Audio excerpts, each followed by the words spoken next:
नमस्कार दोस्तों, बहुत बहुत स्वागत है आप सबका सरकारी परीक्षा चैनल के इस करंट अफेयर सीरीज में। गाइज, हमारी आज की वीडियो भी बहुत इंपॉर्टेंट होने वाली है बिकॉज आज भी मैं आपके साथ डिस्कस करने वाला हूं करंट अफेयर्स के बहुत इंपॉर्टेंट और एग्जाम से रिलेवेंट क्वेश्चंस को। सो वीडियो को पूरा देखिएगा, लास्ट तक देखिएगा और वीडियो में जो भी जानकारी आपको इंपॉर्टेंट लगे आप उस जानकारी को नोट जरूर कर लिया करें बिकॉज ये जानकारी आपको आपके आने वाले कॉम्पिटेटिव एग्जाम्स में बहुत सारे क्वेश्चन को सॉल्व करने में हेल्प कर सकती है। राइट, तो शुरू करते हैं हमारा आज के वीडियो और देखते हैं फर्स्ट क्वेश्चन। तो फर्स्ट क्वेश्चन है, How many Padma Vibhushan awards have been given by President of India for the year 2020? Bharat के राष्ट्रपति द्वारा वर्ष 2020 के लिए कितने पद्म विभूषण पुरस्कार दिए गए हैं? तो यहाँ पे ऑप्शंस गिवन है 5, 7, 10 या 16।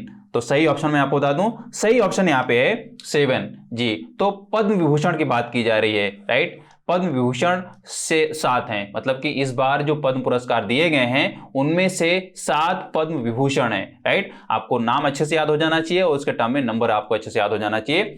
दूसरी बात, जब भी पद्म पुरस्कार का वितरण होता है तो आपको मालूम ही है कि उन पद्म पुरस्कारों में पद्म विभूषण दिया जाता है, पद्म भूषण दिए जाते हैं और पद्मश्री पुरस्कार दिए जाते हैं। राइट, इन्हीं तीनों पुरस्कारों को बोला जाता है पद्म पुरस्कार। राइट, देखिए अब दूसरी बात यहां पे ये है कि 2020 इस ईयर से आपको कंफ्यूज नहीं होना है बिकॉज मैं आपको बताऊं कि 2020 में कोरोना के चलते 2020 में पद्म पुरस्कारों का वितरण नहीं हो पाया था। इस वजह से इस साल 2021 में 2020 और 21 दोनों के नामों को मिलाकर, मतलब कि दोनों साल के जो योग्य लोग हैं जिनको ये अवार्ड दिए जाने हैं उनको इस साल मिलाकर ये अवार्ड दिया जा रहा है, मतलब कि पद्म पुरस्कार दिए गए हैं। राइट, और यहाँ पे आपको पद्म विभूषण दिख ही रहा है कि पद्म विभूषण 7 हैं, लेकिन मैं आपको साथ में बताऊं कि जो पद्म भूषण दिए गए हैं उनकी संख्या 10 है। राइट, ये भी मैं आपको बता दूं, अच्छे से याद हो जाना चाहिए। पद्म भूषण जो इस बार दिए गए हैं वो कितने हैं? 10 दिए गए हैं। राइट, और अगर हम पद्मश्री की बात करें तो वो 102 हैं। राइट, ये आपको अच्छे से याद हो जाना चाहिए। और पद्म विभूषण कितने हैं ये आपको यहाँ पे लिखा ही है, क्वेश्चन में ही गिवन है, ये 7 हैं। राइट, तो ये आपको अच्छे से याद हो जाना चाहिए। देखिए अब यहाँ पे ऑर्डर क्या होता है, अगर हम यहाँ पे बात करेंगे कौन सा मतलब कि सबसे बड़ा पुरस्कार कौन सा है इनमें से, तो आप देखिए ये एक तरीके से फर्स्ट है, ये सेकेंड पोजीशन पे आता है और ये थर्ड पोजीशन पे आता है। राइट, तो पद्म विभूषण जो है वो भारत रत्न के बाद सबसे बड़ा पुरस्कार है। राइट, तो ये आप इस तरीके से इसको रैंकिंग भी याद कर सकते हैं कि कौन सा पुरस्कार बड़ा है। और नंबर आप जरूर याद रखें बिकॉज ये नंबर के टर्म में क्वेश्चन डायरेक्टली बन सकता है बिकॉज इस तरीके के क्वेश्चन काफी पूछे गए हैं पहले, इसी वजह से मैंने इस क्वेश्चन को इस तरीके से रखा है। राइट, आप नंबर याद कर लें। दूसरा, आपको इस बार जो मतलब पद्म विभूषण मिले हैं, 7 पद्म विभूषण दिए गए हैं, 10 पद्म भूषण दिए गए हैं, 102 पद्मश्री पुरस्कार दिए गए हैं, तो बेहतर यही होगा कि आप एटलीस्ट पद्म विभूषण, पद्म भूषण और पद्मश्री जो नाम मतलब कि ये जिनको दिया गया है उनके नाम को आप अच्छी तरीके से याद कर लें। खास तौर पे उनके नाम आपको जरूर याद रहने चाहिए जो एक तरीके से अपनी फील्ड में बहुत ही फेमस हैं। राइट, जैसे हम बात करें कलाकारों के टर्म में तो कलाकारों के टर्म में भी पहले सवाल बनते रहे हैं, तो इस बार भी कलाकारों के टर्म में कंगना रनौत, अदनान सामी, करण जौहर, एकता कपूर, सुरेश वाडकर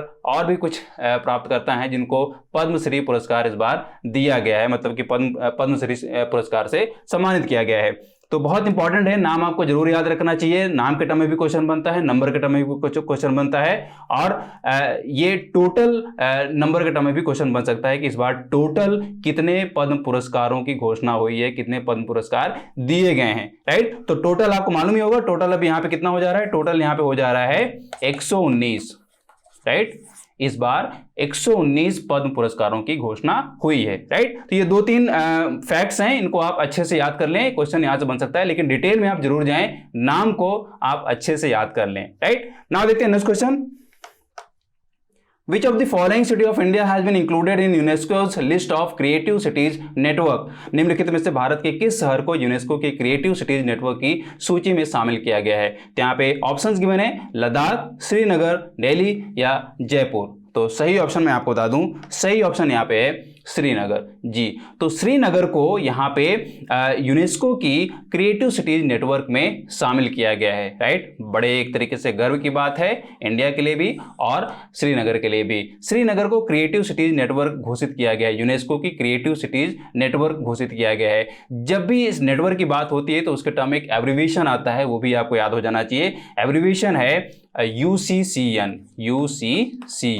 राइट, यानी कि यहां पे बात हो रही है यूनाइटेड क्रिएटिव सिटीज नेटवर्क की। राइट, पूरे वर्ल्ड में बहुत सारी सिटीज हैं, टोटल 49 सिटीज हैं, मतलब कि 49 सिटीज हैं पूरे वर्ल्ड में, जिसमें श्रीनगर भी शामिल हो गया है। राइट, बात हो रही क्रिएटिव सिटीज नेटवर्क की। ये नाम आपको अच्छे से याद हो जाना चाहिए। और ये जो लिस्टिंग है वो किसके थ्रू होती है? यूनेस्को के थ्रू होती है, और इस लिस्ट को बोला जाता है UCCN। राइट, अब बात आती है कि श्रीनगर को यहाँ पे क्रिएटिव सिटीज नेटवर्क के तौर पे क्यों रखा गया है। यहाँ पे जो क्रिएटिव वर्ड है इसका मतलब क्या है। राइट, तो ये क्रिएटिव सिटीज नेटवर्क को डिटेल में तो आप पढ़ ही सकते हैं, लेकिन स्पेशली हम यहाँ पे श्रीनगर के टर्म में जरूर जान लेते हैं कि वो कौन सी क्रिएटिविटी है या कौन सी क्रिएटिविटीज हैं जिनके टर्म में श्रीनगर को डेजिग्नेट किया गया है as a creative cities network के तौर पे। तो मैं आपको बता दूं, श्रीनगर की जो क्राफ्टिंग है और वहाँ का जो फोक आर्ट्स है उसको एक तरीके से कंसीडर करके श्रीनगर को डेजिग्नेट किया गया है क्रिएटिव सिटीज नेटवर्क के तौर पे।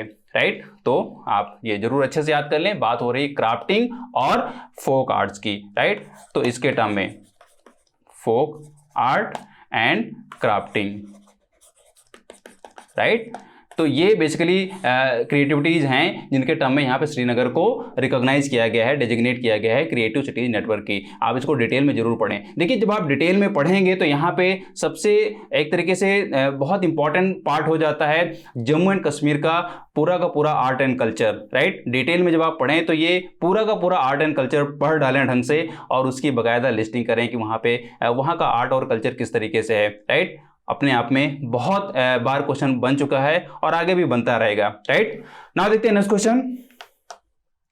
विच bank has recently started video life certificate service for pensioners. हाल ही में किस बैंक के द्वारा पेंशन भोगियों के लिए वीडियो जीवन प्रमाण पत्र सेवा शुरू की गई है? तो यहाँ पे ऑप्शंस गिवन है, state bank of India, Indian overseas bank, central bank of India या पंजाब नेशनल बैंक। तो सही ऑप्शन मैं आपको बता दूं, सही ऑप्शन यहाँ पे है स्टेट बैंक ऑफ इंडिया। जी, तो स्टेट बैंक ऑफ इंडिया के द्वारा एक सर्विस शुरू की गई है जिसका नाम है video life certificate service. Right, बहुत इंपॉर्टेंट सर्विस है और एक तरीके से अच्छी पहल है पेंशनर्स के लिए। बिकॉज होता क्या है कि बैंकों के थ्रू कई बार पेंशनर्स के लिए टाइम टू टाइम वेरिफिकेशन किया जाता है, मतलब कि पेंशन भोगियों को वेरीफाई करना पड़ता है या उनको बताना पड़ता है, प्रूव करना पड़ता है कि वो अभी जीवित हैं और उनकी पेंशन को कंटिन्यू किया जाए। राइट, तो अपने यहाँ पे एक तरीके से ये पेंशन भोगियों के लिए या पेंशनर्स के लिए बहुत ही आसान होगा, बिकॉज वो एक सिंपल वीडियो कॉल के थ्रू ये प्रूव कर पाएंगे, ये बता पाएंगे कि वो अभी जीवित हैं और उनकी पेंशन को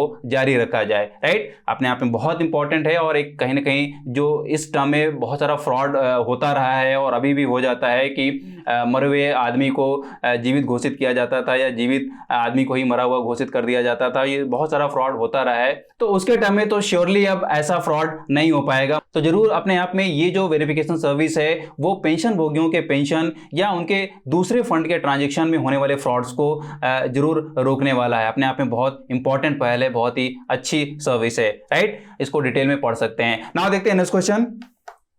Which Indian state has been ranked first in the Logistic Performance Index 2021 released by the Ministry of Commerce? वाणिज्य मंत्रालय द्वारा जारी लॉजिस्टिक प्रदर्शन सूचकांक 2021 में भारत के किस राज्य को प्रथम स्थान मिला है? तो यहाँ पे ऑप्शंस गिवन है, हरियाणा, पंजाब, तमिलनाडु या गुजरात। तो सही ऑप्शन मैं आपको बता दूं, सही ऑप्शन यहाँ पे है गुजरात। जी, तो कॉमर्स मिनिस्ट्री के द्वारा गुजरात को लॉजिस्टिक परफॉर्मेंस इंडेक्स 2021 में एक पहली रैंक दी गई है। राइट, अपने आप में बहुत इंपॉर्टेंट है।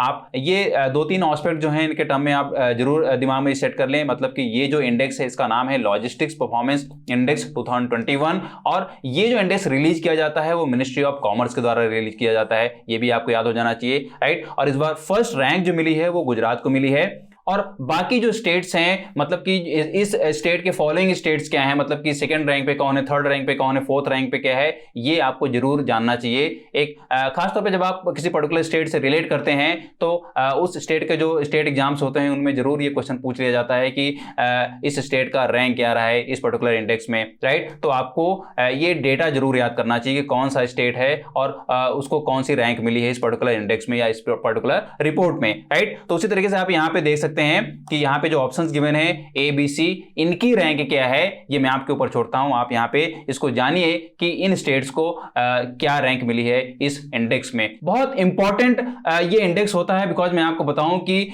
जो एक्सपोर्ट होता है या जो इकोनॉमिक ग्रोथ होता है उसमें अगर आपको बूस्टिंग लानी है या उसको बूस्ट करना है तो ऐसे कौन से इंडिकेटर्स हैं या जो भी इंडिकेटर्स हैं उन इंडिकेटर्स की एफिशिएंसी क्या है, राइट। तो बेसिकली उन इंडिकेटर्स की एफिशिएंसी को बताती है लॉजिस्टिक्स परफॉर्मेंस इंडेक्स 2021 इस बार, मतलब कि ये जो रिपोर्ट निकाली गई है वो 2021 के लिए निकाली गई है, हर साल निकलती रहती है। लॉजिस्टिक परफॉर्मेंस इंडेक्स जो है वो ये बताती है हर एक स्टेट के लिए कि वो स्टेट किस तरीके से परफॉर्म कर रहा है इकोनॉमिक ग्रोथ या जो एक्सपोर्ट है उसमें बूस्टिंग लाने के लिए, या वो कौन कौन से इंडिकेटर्स है जिनको वो शामिल कर रहा है या उन इंडिकेटर्स में क्या वो सुधार कर पा रहा है जिसकी वजह से एक्सपोर्ट और इकोनॉमिक ग्रोथ हो पा रहा है, उसमें सुधार हो पा रहा है, राइट। अपने आप में बहुत इंपॉर्टेंट है, इसको डिटेल में आपको जरूर पढ़ना चाहिए। और जैसे मैंने आपको बताया कि जितने भी स्टेट्स हैं सबकी रैंकिंग आपको अच्छे से यहां पे याद हो जाना चाहिए, क्वेश्चन बन सकता है, राइट। नाउ देखते हैं next question. Who has become the 71st Grandmaster of the country to achieve the feat of fastest Grandmaster? सबसे तेज ग्रैंड मास्टर की उपलब्धि हासिल करने वाले देश के 71वें ग्रैंड मास्टर कौन बने हैं? तो यहाँ पे ऑप्शंस गिवन है कृष्णन सचिकरण, निहाल सरीन, संकल्प गुप्ता या पेंटाला हरिकृष्णा। तो सही ऑप्शन मैं आपको बता दूं, सही ऑप्शन यहाँ पे है संकल्प गुप्ता जी। तो संकल्प गुप्ता जो है वो इंडिया के 71st ग्रैंड मास्टर बने हैं, राइट। आपको नाम अच्छे से याद हो जाना चाहिए और यहाँ पे रैंक याद हो जानी चाहिए, मतलब कि नंबर याद हो जाना चाहिए कि कौन से नंबर के वो ग्रैंड मास्टर बने हैं। दूसरा चीज यहाँ पे आपको देखिए यहाँ पे समझ में आना चाहिए, लिखा हुआ है फास्टेस्ट ग्रैंड मास्टर, राइट। तो फास्टेस्ट ग्रैंड मास्टर का मतलब ये है कि कुछ उसमें कंडीशंस होती हैं कि इतने मैचेस या इतने गेम्स आप इतने टाइम में, बहुत सारी कंडीशंस होती हैं जिनको जीतने के बाद आप फास्टेस्ट ग्रैंड मास्टर के तौर पे घोषित किए जाते हैं। तो वो कंडीशंस क्या हैं और यहाँ पे संकल्प गुप्ता ने उन कंडीशंस को किस तरीके से जस्टिफाई किया है, किस तरीके से पूरा किया है, वो भी आपको मालूम होना चाहिए और इसी वजह से इनको फास्टेस्ट ग्रैंड मास्टर का खिताब दिया गया है, राइट। तो ये दो तीन चीजें हैं आपको याद हो जाना चाहिए। और जैसे मैंने आपको बताया कि वो कंडीशंस आप जरूर पढ़िए कि वो कंडीशंस क्या हैं जिनको लेकर किसी को फास्टेस्ट ग्रैंड मास्टर घोषित किया जाता है या फास्टेस्ट ग्रैंड मास्टर का खिताब दिया जाता है, राइट। और साथ में आपको ये भी एक तरीके से इंडेक्सिंग बनानी चाहिए कि अब तक जितने भी ग्रैंड मास्टर हुए हैं उनका नाम क्या है और उनमें जो खास बातें हैं वो क्या है। खास बातें का मतलब ये है कि जैसे फर्स्ट फीमेल, फर्स्ट मेल या यंगेस्ट ग्रैंड मास्टर, ये दो तीन कैरेक्टरिस्टिक्स हैं जिनके टर्म में आपको डेटा तो जरूर याद कर लेना चाहिए। स्ट्रेटेजी के टर्म में क्वेश्चन बनता रहा है और आगे भी बनेगा, राइट। ना देखते हैं next question. Who has become the first female astronaut of China to walk in space during China's Shenzhou 13 mission? चीन के Shenzhou 13 मिशन के दौरान अंतरिक्ष में चलने वाली चीन की पहली महिला अंतरिक्ष यात्री कौन बनी है? तो यहाँ पे ऑप्शंस गिवन है वांग येपिंग, लियू यांग, साओ जिजियान या ए गुआंगफू। तो सही ऑप्शन मैं आपको बता दूं, सही ऑप्शन यहाँ पे है वांग यापिंग जी। तो वांग यापिंग अभी 41 ईयर्स की हैं, उन्होंने ये रिकॉर्ड बनाया है और ये जो रिकॉर्ड बना है वो शेंझाओ 13 मिशन के दौरान बना है, राइट। मैं आपको बताऊं कि इस साल 2021 में 16 अक्टूबर को चाइना ने एक स्पेसशिप लॉन्च किया था जिसका नाम है शेंझाओ 13, राइट। और इस स्पेसशिप को लॉन्च किया गया था चाइना के new under construction space station के लिए, राइट। और वहां के लिए 3 अंतरिक्ष यात्रियों को भेजा गया था जिनमें से एक हैं वांग यापिंग, राइट। और इन्होंने रिकॉर्ड क्या बनाया है? इन्होंने रिकॉर्ड बनाया है स्पेस वॉक करके, राइट। तो ये जो स्पेस वॉक किया इन्होंने अपने मिशन कमांडर झाई जिंगांग के साथ, राइट। किसके साथ? झाई जिंगांग के साथ। ये भी एक तरीके से इंपॉर्टेंट है, ये नाम भी आपको याद हो जाना चाहिए। इनके साथ इन्होंने ये स्पेस वॉक किया है, राइट। लेकिन यहाँ पे महिला के तौर पे ये चाइना की पहली महिला बन गई हैं, अपने आप में बहुत इंपॉर्टेंट है। इसके साथ यहाँ पे ये भी पूछा जा सकता है स्ट्रेटेजी के टर्म में कि वर्ल्ड की वो पहली महिला कौन सी हैं जिन्होंने पहली बार स्पेस वॉक किया था, राइट। तो यहाँ पे मैं आपको बता दे रहा हूँ, वो नाम आपको अच्छे से याद हो जाना चाहिए। वो नाम है अमेरिका की वो एस्ट्रोनॉट रही हैं जिनका नाम है स्वेतलाना सावित्स्काया। क्या नाम है? Svetlana Savitskaya, right. इन्होंने पहली बार स्पेस वॉक किया था, राइट। तो ये आपको अच्छे से याद हो जाना चाहिए, स्वेतलाना सावित्स्काया,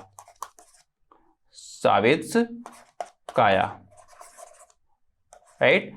तो ये स्वेतलाना सावित्स्काया है जिन्होंने पहली बार स्पेस वॉक किया था और ये अमेरिका से संबंधित हैं, राइट। तो अपने आप में बहुत इंपॉर्टेंट है, आपको अच्छे से ये नाम याद कर लेने चाहिए, राइट। यहाँ पे वांग यिपिंग का नाम याद कर लेना चाहिए, झाई जिंगांग का नाम याद कर लेना चाहिए और स्वेतलाना सावित्स्काया का नाम याद हो जाना चाहिए। दूसरी बात, यहाँ पे अगर हम बात करें स्पेस के टर्म में जितने भी रिसर्च हुए हैं, इवन मून को लेकर और अगर हम बात करें मंगल मिशन को लेकर, तो जितने भी ये काम हुए हैं, जितने भी स्पेस से भेजे गए हैं, जितने भी मिशन भेजे गए हैं, आपको उसकी बाकायदा एक लिस्ट बनानी चाहिए, उसके स्टैटिक पार्ट के टर्म में और करंट अफेयर्स के टर्म में तो जरूर अवेयर रहना चाहिए। क्वेश्चन बनते रहते हैं, राइट। क्वेश्चन कहीं से बन सकता है। और दोस्तों यही थे हमारे आज के इंपॉर्टेंट क्वेश्चन जो जरूर आपके आने वाले कॉम्पिटिटिव एग्जाम्स में हेल्पफुल होंगे। क्वेश्चन डायरेक्टली बन सकते हैं या इनमें जो पॉइंट्स हमने डिस्कस किए हैं उन पे बेस्ड कुछ सवाल बन सकते हैं, राइट। तो आप क्वेश्चंस को पढ़िए ध्यान से और जो भी पॉइंट आपको लगे कि हाँ ये पॉइंट यहाँ पे एक्स्ट्रा जुड़ना चाहिए या इस पे थोड़ा रिसर्च करना चाहिए, इस पे और कुछ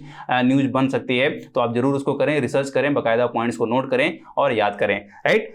वीडियो को लाइक करें, शेयर करें। अगर आप चैनल में नए हैं तो आप इसको सब्सक्राइब कर लें, साथ में बेल आइकन को प्रेस कर लें ताकि इंपॉर्टेंट वीडियोज आपसे मिस ना हो। और अगर आप सोशल मीडिया पे फेसबुक और इंस्टाग्राम पे हैं तो वहाँ पे भी आप हमको फॉलो करें ताकि इंपॉर्टेंट अपडेट्स आपसे मिस ना हो।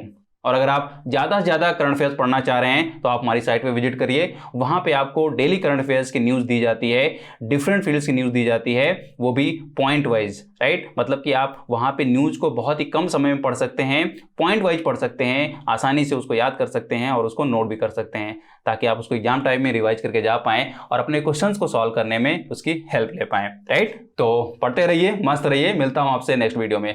Have a nice day, thank you.